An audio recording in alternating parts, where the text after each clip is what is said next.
अगर मैं बोलूँ स्टॉक मार्केट कुछ भी नहीं है, बस एक गिमिक है, तो आपको लगेगा नहीं यार इतना कुछ होता है, और प्राइस जो इफेक्ट होता है वो बहुत सारी चीज़ों से, देखो ना कितने सारे इंडिकेटर्स है, कितने सारे फैक्टर्स है प्राइस को इफेक्ट करने वाले।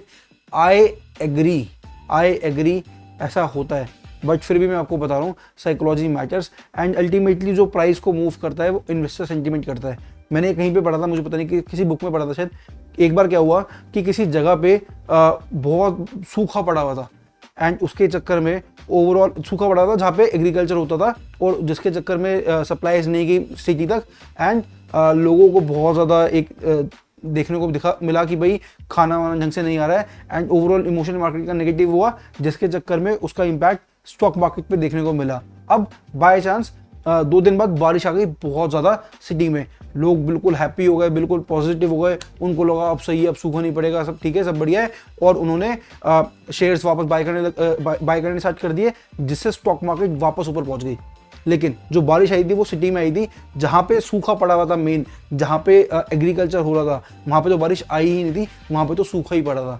तो does not matter actual market में क्या होता है क्या नहीं होता है,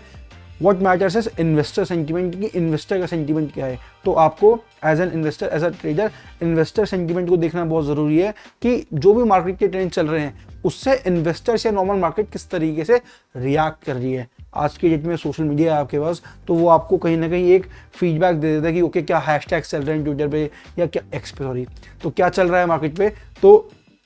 ये जब आप सारी चीज़ें एनालाइज करते हो और कहीं ना कहीं मार्केट ट्रेंड्स का एक इन्वेस्टर सेंटीमेंट पे इम्पैक्ट देख पाते हो, तो आप एक बेटर डिसीजन ले पाओगे कि ओके जो भी हो रहा है मार्केट में, इसका इम्पैक्ट आएगा या नहीं आएगा, आएगा तो कितना आएगा, और इसका क्या एक फॉल्स इम्पैक्ट भी आ सकता है। तो इसलिए बोलते हैं कि साइकोलॉजी मैटर्स, एंड आप अगर एक साइकोलॉजी समझ पाओ, देखो अगर हम यूजुअली डेली लाइफ ट्रांजैक्शन भी देखें तो जो भी ट्रांजैक्शन हो रही है, किसी भी आप इंटरेक्शन हो रही हैं, उसके अंदर जितनी आप सामने वाले की साइकोलॉजी अच्छी समझ पाते हो, उतना आप एक बेटर डिसीजन ले पाते हो। सिमिलरली स्टॉक मार्केट में भी है, आपके सामने पूरी मार्केट है, अगर आप पूरी मार्केट का सेंटीमेंट साइकोलॉजी यूज़ करके अच्छे से समझ पा रहे हो, तो आप एक बेटर इन्वेस्टमेंट या ट्रेडिंग डिसीजन ले पाओगे।